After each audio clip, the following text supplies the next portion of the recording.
you earn score streaks in Black Ops 7, the last thing you want to do is waste them because you're using the wrong overclocks. It's such an easy thing to fix, and I'm going to stop you from making the most rookie errors with the overclocks you choose. Nice. I've unlocked almost every overclock in the game and already have the diamond streak badges unlocked, so I think it's fair to say I've had enough experience to share my opinions on this. We'll jump straight into the good stuff, but if this video does help you at all, then please let me know by leaving a like, and of course if you have any further information to add or have any questions, then please do leave a comment and I'll get back to you on that. Anyway, let's get started with the scout pulse. We'll just work our way across from lowest score required to higher score. So the scout pulse, unfortunately I can't actually change like any of these overclocks. I don't know why. It could be because I literally just prestige. I don't have a lot of these things actually unlocked.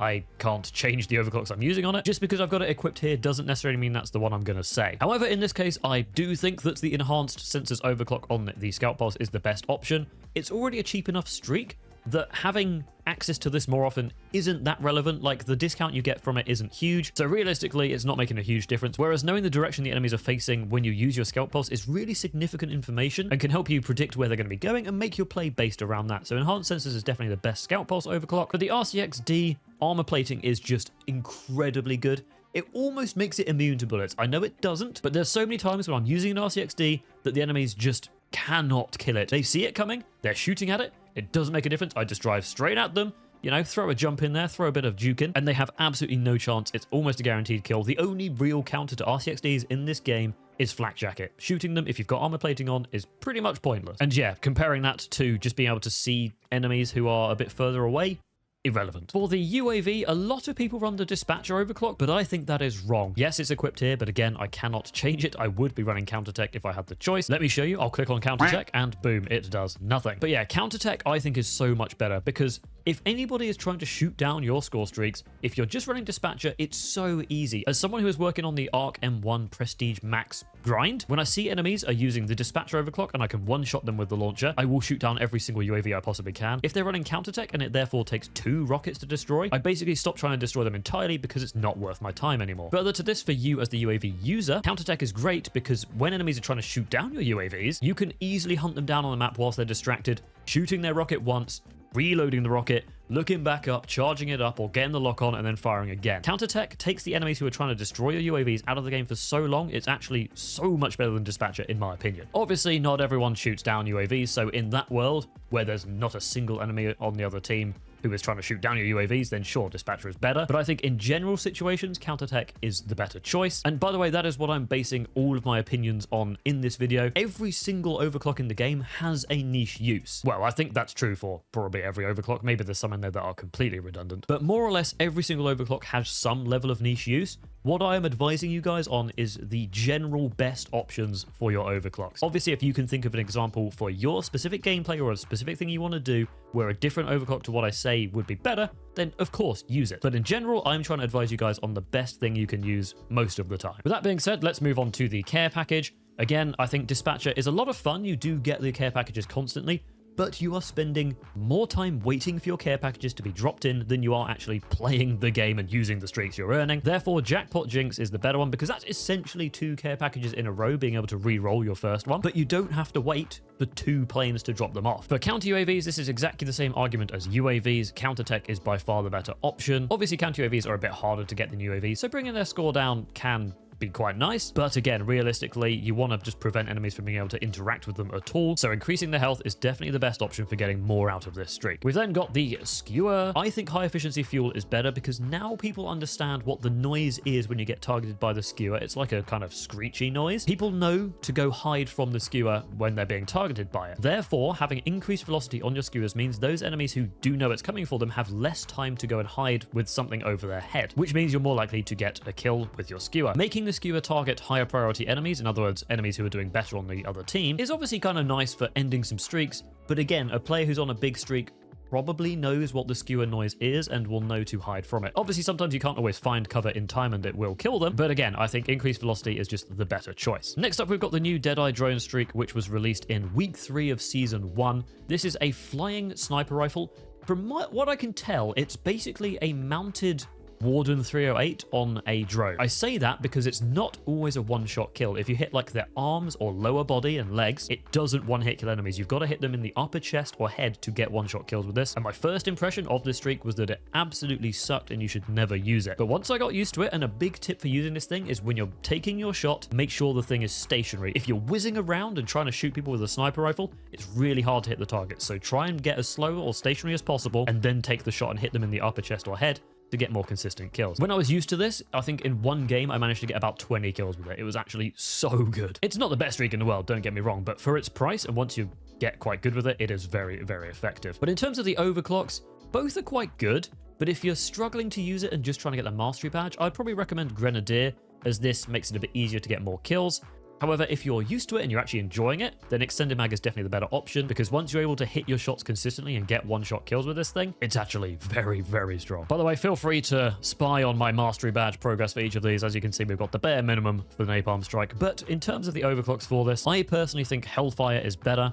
When you bring out the Napalm Strike, you get some information on where the enemies are. An intel sweep increases the amount of information you get from that. But I personally think by default, you get plenty of information that's given to you to decide where to call in your Napalm Strike. Therefore, having your flames burn longer is better for locking down a certain area of the map, whether you're playing an objective mode or not. Having a better effect of your streak is more likely to get you more kills. Moving on to the LDBR. So I thought the second strike overclock was probably going to be very underwhelming, but I was completely wrong. This overclock is actually so powerful. It's essentially just two LDBRs, like two default LDBRs in two places. So essentially you're getting to use the streak twice. Yes, the volley overclock does make it last longer, but I think being able to call it in two locations is way better, because you can call it in on your left and on your right and then just cover a middle. You're going to get loads of kills, potentially, depends what the enemies are doing, obviously. But it basically gives you a massive area that your LDBR is hitting, which vastly increases the amount of kills you're going to be getting, or at least the chances of killing enemies. Whereas volley, again, this is one of those niche uses. If you're playing, well, if they introduce headquarters into the game at some point, it would be great for headquarters. If you're about to die, you call in your LDBR with extra projectiles.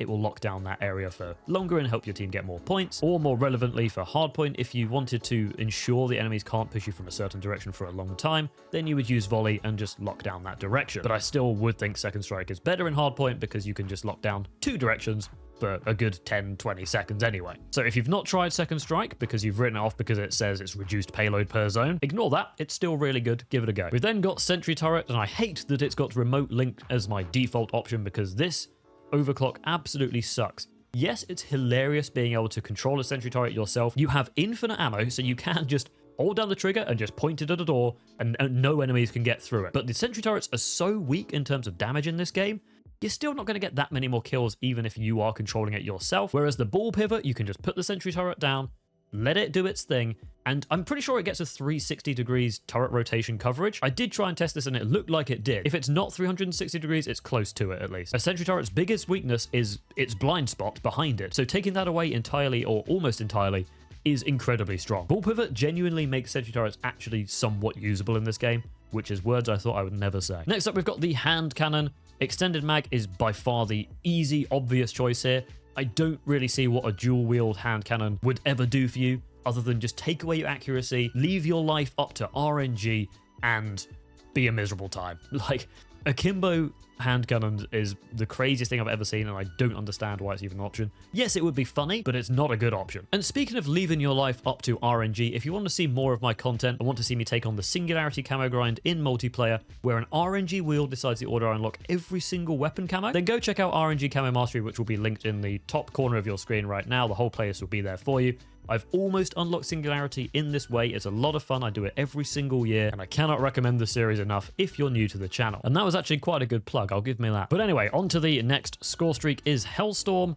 This is quite a toss-up, actually. Additional cluster missiles obviously increase the consistency of you being able to get extra kills with this. Whether enemies run inside but then run back out, you can fire missiles back at them again, or just being able to shoot at more enemies to give yourself better odds of hitting at least a couple of them. However, being able to lock onto score streaks at first I didn't think was very good, but if the enemies have like an attack helicopter or a dog or anything that this can target, then this can help get you some extra value, because obviously enemies will hear Hellstorm incoming and they'll run inside, and you might not be able to get any value with your missiles. Whereas if you're using adaptive sensors, then you might be able to get a bit more value out of this streak. You can also hold the streak and use it to counter enemy streaks if you want to play like that. But obviously using your streaks reactively in COD generally doesn't really work, but it is an option if that's what you want to use this streak for. So my conclusion is genuinely use both of them and try them yourself. I personally run additional cluster missiles just for the consistency of more kills, but both are completely valid options. And speaking of Watchdog Helo, that's the next streak.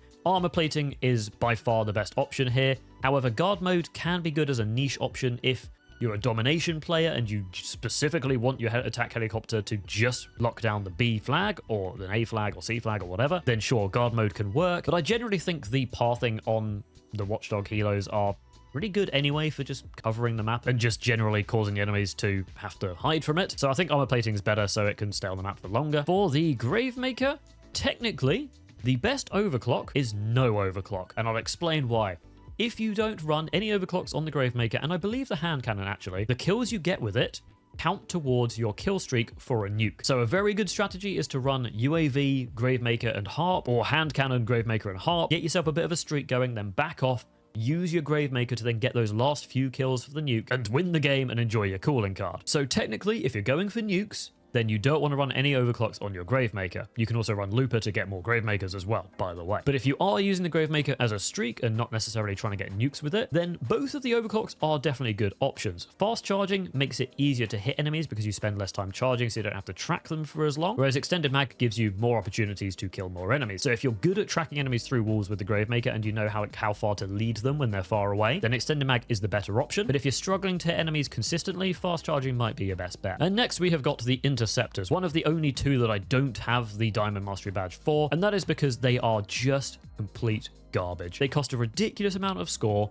and are so hard to get value out of, more than just killing some UAVs or counter UAVs, which is just not worth the investment of score and your score streak slot. But if you are running Interceptors, Dispatcher is definitely the better option in my opinion, because you can get them earlier, get them easier, and either use them more frequently to just clear out UAVs and counter UAVs, or again, you can get them easier and then hold it for the entire game to destroy any harps or dangerous streaks that the enemies might call in. Air Patrol does add an extra pass, so they will pass 3 times, I believe. But again, the window for this actually being relevant isn't that big, because the first pass clears all of their score streaks anyway, or at least their aerial score streaks.